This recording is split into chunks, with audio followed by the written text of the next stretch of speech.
हम सभी लोग बहुत भाग्यशाली हैं।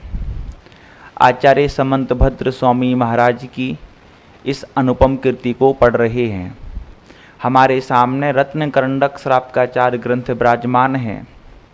विगत दिनों हम सभी लोगों ने धर्म के स्वरूप को समझा। सम्यक दर्शन, सम्यक ज्ञान, सम्यक चारित्र धर्म हैं और इसके विपरीत जो मिथ्या दर्शन, मिथ्या ज्ञान और मिथ्या चारित्र है वो सब हमारे भव की पद्धति को, संसार की परंपरा को बढ़ाने वाले हैं। अब हम सब लोगों ने उस सम्यक दर्शन जैसे महान धर्म को कैसे प्राप्त किया जाए, उसकी प्राप्ति का मार्ग क्या है, उसकी प्राप्ति के साधन क्या हैं, उनको भी पूज्यवर समंतभद्र महाराज से समझा है।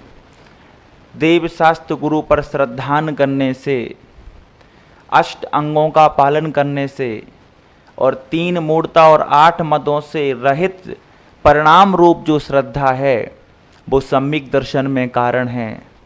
सम्यक दर्शन का अर्थ होता है समीचीन दृष्टि, सम्यक दर्शन का अर्थ होता है निर्मल दृष्टि, सम्यक दर्शन का अर्थ है तत्व पर श्रद्धान रूप दृष्टि। यह सम्यक दर्शन, सम्यक ज्ञान, सम्यक चारित्र हमारी आत्मा में का धर्म है। इस सम्यक दर्शन, सम्यक ज्ञान, सम्यक चारित्र को प्राप्त करने के लिए और इसका संरक्षण करने के लिए हमें देव शास्त्र गुरु का आलंबन लेना पड़ेगा। हमें तत्व पर श्रद्धा करनी पड़ेगी, तत्व का निरंतर अभ्यास करना पड़ेगा। उसी तत्व ज्ञान के माध्यम से हम इस सम्यक दर्शन, सम्यक ज्ञान, सम्यक चारित्र रूपी धर्म को अपनी आत्मा में जीवंत रख पाएंगे। आज आप्त का लक्षण लिखते हुए पूज्यवर समंतभद्र स्वामी हमें भगवान का स्वरूप बता रहे हैं। आप्त कौन है, भगवान कौन है, सच्चे देव कौन है। अभी तक हमें सच्चे देव की यदि पहचान नहीं हुई हो तो समंतभद्र स्वामी के माध्यम से इस श्लोक से हम सच्चे देव के स्वरूप को समझ सकते हैं। आप तेनो छिन्न दोषेण सर्वज्ञ नांग मेशिना भवितव्यम नियोगेन नान्यता ह्याप्तता भवेत।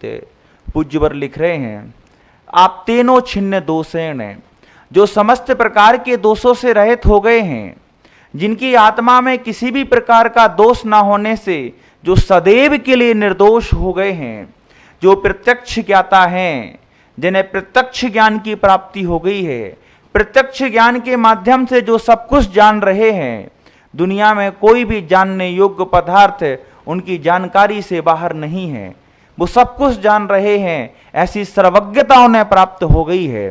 जो समस्त प्रकार के दोषों से रहित होने के कारण से वीतरागी हो गए हैं, जिनके मन में किसी भी प्रकार का राग द्वेष नहीं है और जिनका उपदेश, जिनकी वाणी, जिनकी देशना जगत के जीवों के लिए कल्याणकारी है, जिससे जगत के जीव अपनी आत्मा का हित कर सकते हैं, जिसके कारण से जगत के जीव अपनी आत्मा को पवित्र बना सकते हैं, ऐसा कल्याणकारी धर्म के प्रस्तोता हैं।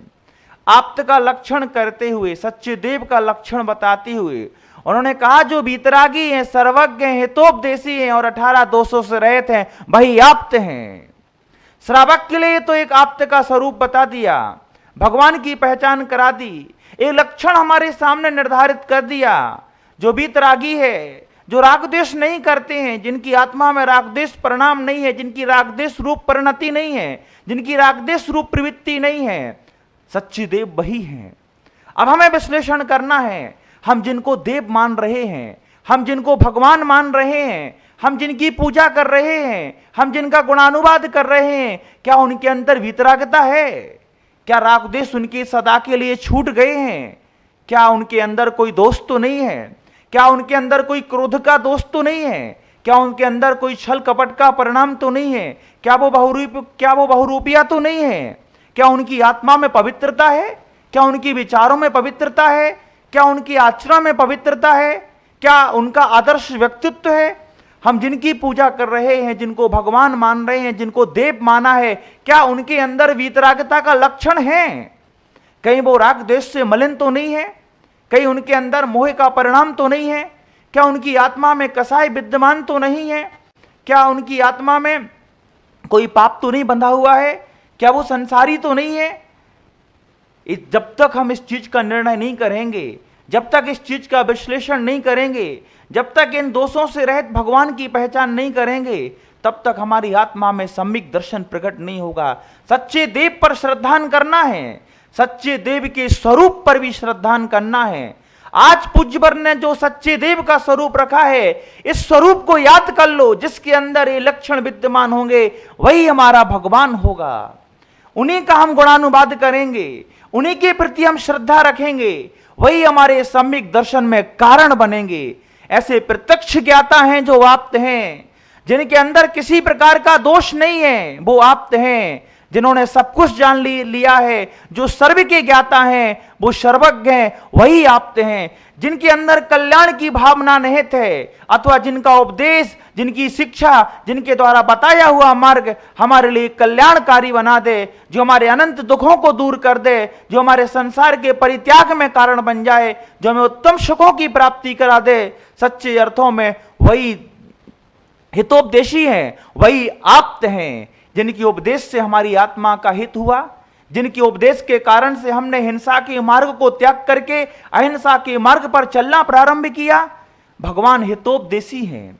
उनका उपदेश, उनकी शिक्षा, उनके द्वारा बताया गया मार्ग, जिससे संसार के सभी जीवों की भलाई है, जिससे संसार के सभी जीवों का कल्याण है, जिससे संसार के सभी जीवों की उन्नति है, जिसके कारण से संसारी जीव कर्म बंधे से छूट करके, बंधे हुए कर्म की निर्जरा करके स्वयं वीतरागता को प्राप्त कर सकता है, स्वयं भगवत पने की अंतस चेतना में सिद्धि कर सकता है। उनका ऐसा दिव्य उपदेश निश्चित रूप से हम सभी के लिए कल्याणकारी है। आज भगवान के उपदेश के कारण से ही तो, उनकी धर्म देशना के कारण से ही तो हमारे अंदर पाप के प्रति डर है, और हम सभी लोग अपने जीवन में पाप को त्यागते हुए व्रतों की ओर अग्रसर हो रहे हैं, धर्म की ओर अग्रसर हो रहे हैं। मानवीय गुणों का विकास जो हमारे अंदर हुआ है, ये महावीर की देशना का ही परिणाम है, ये तीर्थंकरों की देशना का ही परिणाम है।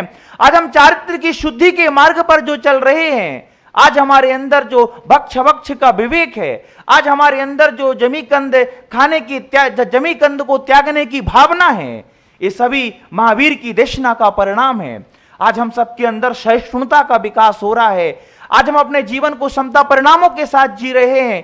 आज हम प्रतिकूल परिणामों, प्रतिकूल परिस्थितियों में समता का भाव रख रहे हैं। ये महावीर की देशना का परिणाम है। अन्यथा सबसे ज्यादा रागी देशी हम ही होते, क्योंकि हमारा तीव्र पुण्य का उदय है। हम किसी के प्रति भी अकारणा द्वेष भावना रख लेते, किसी भी अपराध करने वाले के प्रति क्षमा का भाव नहीं रख पाते। निश्चित रूप से तीर्थंकरों की वीतरागता ने हमारी कषायों को शांत किया है।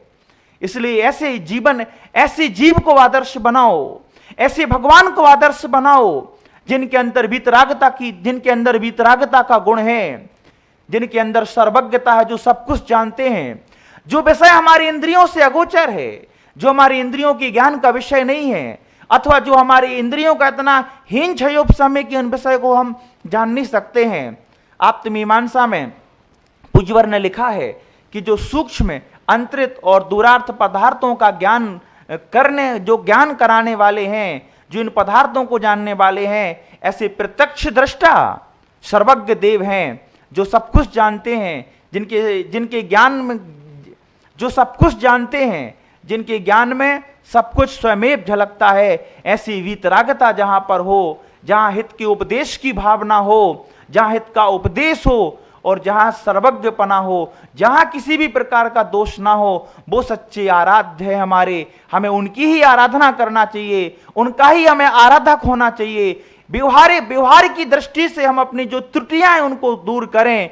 निश्चित रूप से हमारे जीवन में सम्यक दर्शन की भावना प्रबल होगी। हमें लगता है कि हम अपने जीवन में धर्म कर रहे हैं, लेकिन धर्म का लाभ हमें नहीं मिल रहा है। हमारी दृष्टि में सब भगवान हैं, सभी भगवान नहीं हैं। जिनके अंदर वीतरागता है, जो सर्वज्ञ हैं, जो हितोपदेशी हैं, जो समस्त प्रकार के दोषों से रहित हैं, सच्चे अर्थों में वही भगवान है। और ऐसे ही भगवान की हमें पहचान करना चाहिए। जिस दिन ऐसे भगवान की पहचान हो जाएगी, उस दिन भगवान बनने का भाव आ जाएगा। हम सभी लोग भगवान के दर्शन करते हैं। दर्शन करते समय अपनी भावनाओं को स्पष्ट करना चाहिए, अपने अभिप्राय को स्पष्ट करना चाहिए। मैं भगवान का दर्शन क्यों कर रहा हूं? भगवान क्या 3 लोक के अधिपति हैं इसलिए कर रहा हूं?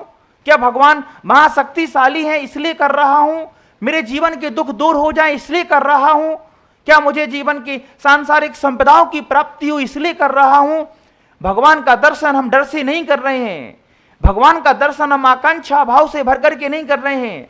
भगवान का दर्शन हम संसार की संपदाओं को प्राप्त करने के लिए नहीं कर रहे हैं। भगवान दर्शन के योग्य है इसलिए भगवान का दर्शन करते हैं, क्योंकि भगवान के अंदर वितरागता, सर्वज्ञता और हितोपदेशपना है। वो हितोपदेशी है, वो समस्त विकारों से रहित हैं, वो समस्त दोषों से रहित हैं, वो अपराजेय साधक हैं। उन्होंने इंद्रियों को जीत लिया है, उन्होंने मन की विकारों को खत्म कर दिया है। उनके अंदर से काम, क्रोध, मोह, ममत्व, प्रणाम हमेशा के लिए खत्म हो गए हैं। उनका दर्शन कल्याणकारी है। उनके पवित्र दर्शन से हमारे कर्मों की निर्जरा होगी। उनके पवित्र दर्शन से हमारे आत्मा के परिणामों में विशुद्धि बढ़ेगी। उनका पवित्र दर्शन हमारे सम्यक दर्शन में कारण बनेगा। उनका पवित्र परिणाम हमारे अंदर क्षमता और सहिष्णुता जैसा भाव प्रकट करेगा। उनके पवित्र दर्शन से हमारे अंदर प्रशम भाव की धारा अविरल बहेगी। ऐसा पवित्र जिन देव का दर्शन, जो आप्त हैं, जो अरंत हैं, जो भगवान है, जो परमात्मा है, जो विश्ववंदनीय है, उनकी शरण में हम सभी लोगों को जाना चाहिए।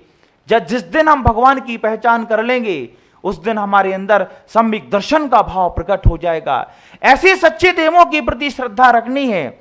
आज तक हम सभी लोग जैन कुल में तो जन्म ले लिए, लेकिन सच्चे भगवान की पहचान ना होने के कारण से दर दर भटक रहे हैं, लेकिन कहीं भी हमारी उन्नति नहीं हो रही है। उन्नति होगी भी तो कैसे होगी?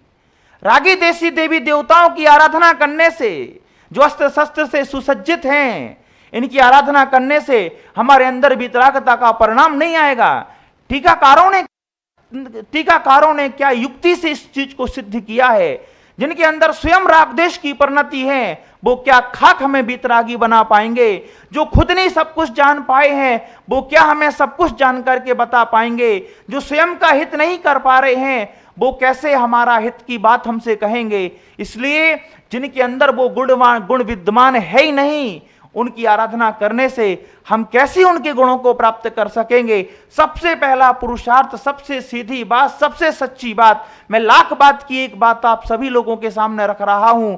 अपने जीवन में खोटे देवी देवताओं की आराधना से बच करके सच्चे देव शास्त्र गुरु की आराधना करने में स्वयं को लगा देना चाहिए। सम्यक दर्शन का मूल मंत्र यही है। पंडित दौलत राम जी की वो सरल पंक्ति जिसमें बहुत बड़ा अर्थ निहित है। उन्होंने कहा, देव जिनेन्द्र गुरु परिग्रह विन धर्म दया जुत्सारो। देव तो जिनेन्द्र होना चाहिए, जिन्होंने इंद्रियों को जीत लिया है, जिनके अंदर किसी भी प्रकार का दोष नहीं है, जिनके अंदर किसी भी प्रकार का विकार नहीं है। ऐसी पवित्र आत्मा जो वीतरागी है, ऐसी पवित्र आत्मा जो सर्वज्ञ है, ऐसी पवित्र आत्मा जिनकी आत्मा में किसी भी प्रकार का द्वेष नहीं है, किसी भी प्रकार का राग नहीं है। उम्र भर में एक ही भूल करता रहा, धूल चेहरे पर थी और आईना साफ करता रहा। उम्र भर में एक ही भूल करता रहा, धूल चेहरे पर थी और आईना साफ करता रहा। हम जीवन भर यहां वहां रागी द्वेषी देवताओं की आराधना करते रहे। हम मिथ्या देवों को सच्चा देव मानने लगे। हम उनकी आराधना में ही अपना जीवन व्यतीत करने लगे। हमने सच्चे भगवान के स्वरूप को नहीं पहचाना और उसके बाद हम कहते हैं कि भगवान कुछ नहीं देता, भगवान मेरी नहीं सुनते, भगवान ने मेरा आज तक भला नहीं किया है। अरे अभी तक हम और आपने भगवान की पहचान ही नहीं की है। भगवान की पहचान करो। यदि संसार के दुखों से बचना चाहते हो तो सच्चे देव की स्वरूप को स्वीकारो, सच्चे देव की सत्ता को स्वीकारो, सच्चे देव के अस्तित्व को स्वीकारो। सच्चे देव की पवित्र आत्मा में जो गुण विद्यमान है उनके प्रति अनंत श्रद्धा से भर जाओ। उनके गुणों को अपने अंदर प्रकट करने का पुरुषार्थ करो, तभी संसार से बच पाओगे। जो व्यक्ति खोटे देव शास्त्र गुरु की पूजा आराधना निरंतर करता रहेगा, है ना, वो जीव जैन भगवान, जिनेन्द्र भगवान, वीतरागी भगवान का आलंबन नहीं लेगा, उनकी आराधना नहीं करेगा, उस जीव का कल्याण असंभव है। वो कभी निर्माण के सुखों की सिद्धि नहीं कर पाएगा, क्योंकि मोक्ष उसी को मिलता है जो मोक्ष मार्गी होता है। और मोक्ष मार्गी वही होता है जिसकी आत्मा में सम्यक दर्शन, सम्यक ज्ञान, सम्यक चारित्र जैसे गुण विद्यमान होते हैं। मैं आप सभी लोगों से कहना चाहता हूं, भगवान का दर्शन सम्यक दर्शन में कारण है। भगवान कौन? जो वीतरागी हैं, सर्वज्ञ हैं, हितोपदेशी हैं। ऐसे भगवान के प्रति अपने जीवन को समर्पित कर दो। ऐसे भगवान के प्रति बहुमान के भाव से भर जाओ। जब भगवान का दर्शन करो तो भावना आत्मा में प्रकट हो, अब भाग्य मेरो दर्श आयो, दर्श प्रभु जी के लख लयो। ऐसे भगवान के दर्शन करने से हमारे राग द्वेष का परिहार होगा। ऐसे भगवान के दर्शन करने से हमारी आत्मा में कसायों की मंदता होने से निर्मल परिणामों का प्रादुर्भाव होगा। अपने मुल्लायक भगवान, अपने मंदिर के भगवान, पूरे भारतवर्ष की वसुधा में जितने भी जिनेंद्र देव हैं, उन सभी भगवानों के प्रति आस्था का भाव अपने अंदर प्रकट करो। जब कोई व्यक्ति देव शास्त्र गुरु की शरण में होता है, उसे अपने जीवन में कभी दुखों का आभास नहीं होता। वो बड़ी विपदाओं को बड़े सहजता से सहन कर लेता है। एक बार जयपुर से पूज्य मुनि श्री प्रमाण सागर जी महाराज जी के सानिध्य में एक रथ यात्रा 2015 में जयपुर चातुर्मास के उपरांत महावीर जी जा रही थी। उस यात्रा में रथ के साथ हमें भी चलने का अवसर मिला। उसी दौरान एक जगह शंका समाधान का प्रोग्राम हुआ। पूज्य मुनि श्री प्रमाण सागर जी महाराज जी से मैंने पूछा कि घर में जब रहते थे तो 10 कदम 20 कदम भी बिना जूते चप्पल के नहीं चल पाते थे, यहां तो सैकड़ों किलोमीटर जूते चप्पल के बिना चल रहे हैं। रास्ते में कंकड़ भी हैं, कांच के टुकड़े भी हैं, कांटे भी हैं, उसके ऊपर से निकलते जा रहे हैं, तब भी पैरों में कहीं कोई निशान नहीं है, कोई छाले नहीं है, कोई पीड़ा नहीं है। ऐसा क्यों? लगता भी नहीं कि हम कंकड़ के ऊपर से चल रहे हैं, कांटे के ऊपर से चल रहे हैं, कांच के टुकड़े के ऊपर से निकल गए हैं। क्यों नहीं दर्द होता, क्यों नहीं तकलीफ होती है? उन्होंने बहुत प्रेरक प्रसंग सुनाया था। अति संक्षिप्त में मैं आपको सुनाता हूं। एक बार एक गुरु और शिष्य दोनों जंगल गए। जंगल में जैसी शेर के दहाड़ने की आवाज आई, शिष्य पेड़ पर चढ़ गया। गुरु ने कहा, हमें भी पेड़ पर ऊपर ले लो, वरना शेर आएगा और मुझे खा जाएगा। गुरु शिष्य ने कहा कि जितने में मैं आपको पेड़ पे चढ़ाऊंगा उतने में शेर आ जाएगा और दोनों को खा जाएगा। शिष्य पेड़ पर चढ़ जाता है। गुरु वहीं पेड़ के नीचे जमीन पर अपनी सांसों को रोक करके लेट जाते हैं। शेर आता है, मारा हुआ समझ करके वो आगे छोड़ करके चला जाता है। इसके बाद जब गुरु और शिष्य दोनों घर पहुंचते हैं तो रास्ते में एक मधुमक्खी गुरु को काट लेती है। गुरु रोने लगते हैं, बिलखने लगते हैं, चीखने लगते हैं। शिष्य ने पूछा कि जब शेर आया था तब तो आपके चेहरे पर कोई शिकन नहीं थी, लेकिन जब आपको मधुमक्खी ने काटा आप इतना चीख रहे हैं, चिल्ला रहे, ऐसा क्यों? गुरु ने बहुत अच्छी बात कही जो हमें और आपको सदैव स्मरण में रखना चाहिए। गुरु ने कहा, जिस समय शेर आया था उस समय मैं भगवान के साथ था, जिस समय मधुमक्खी ने काटा उस समय मैं तुम्हारे साथ था। जब हम संसार के लोगों के साथ रहते हैं तो छोटे छोटे दुख भी हमें प्रभावित करने लगते हैं। जब हम देव शास्त्र गुरु की शरण में रहते हैं तब बड़े बड़े दुखों का हमें आभास नहीं होता है। हमारे अंदर इतनी क्षमता और सहिष्णुता विकसित हो जाती है जिसके कारण से हमें वो सारे बुरे निमित्त हमारी पीड़ा में कारण नहीं बन पाते हैं। सभी इसी मंगलमय भावना के साथ महावीर भगवान की जय।